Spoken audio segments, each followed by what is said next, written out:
Joe Biden ends a lifetime of public service, a rare politician with a human touch. Senator Joe Biden yelled at me over a story, until he learned of my Delaware roots. Even now, to the president, politics is local and deeply personal.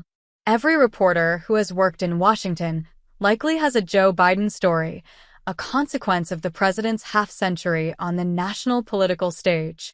But there's more to it than that. Biden grew up in the business living the adage that all politics is local, and that extended to his dealings with the press.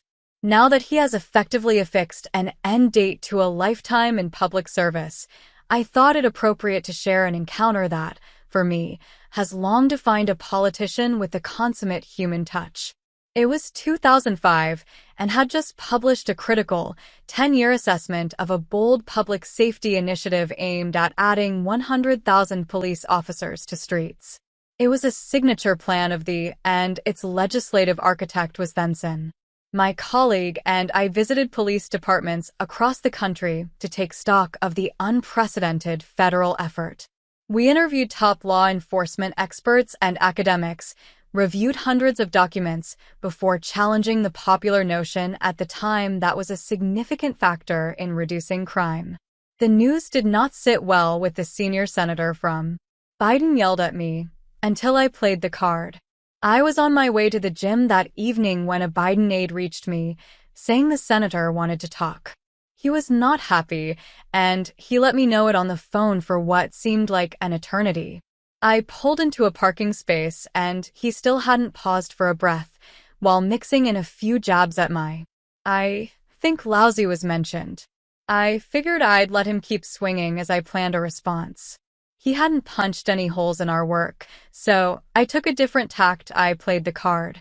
Nothing he said indicated that he knew my family was from Wilmington, that my uncle was one of his early high school football coaches at where my dad also was an older alum. Delaware really is that small. Dad delivered much more than the mail carriers, neighborhoods, and my family. The is personal. When Senator Biden finally seemed to be running out of gas, I jumped in. That's a pretty articulate argument for I said, bracing for another hailstorm. I filled the brief pause, suggesting that not even a graduate of rival Salesianum school, like me, could likely mount such a defense. The tense conversation melted into an immediate telephonic embrace. We talked about family, sports. Mostly before the call wound to an end. When met my wife. At the White in 2016. I don't think I ever made it to the gym that day, but I've been repeatedly reminded since of deeply personal touch. The time another former reporter colleague recounted how recognized her on the train leaving Washington one evening, took a seat and never stopped gabbing until bounded off at the platform in.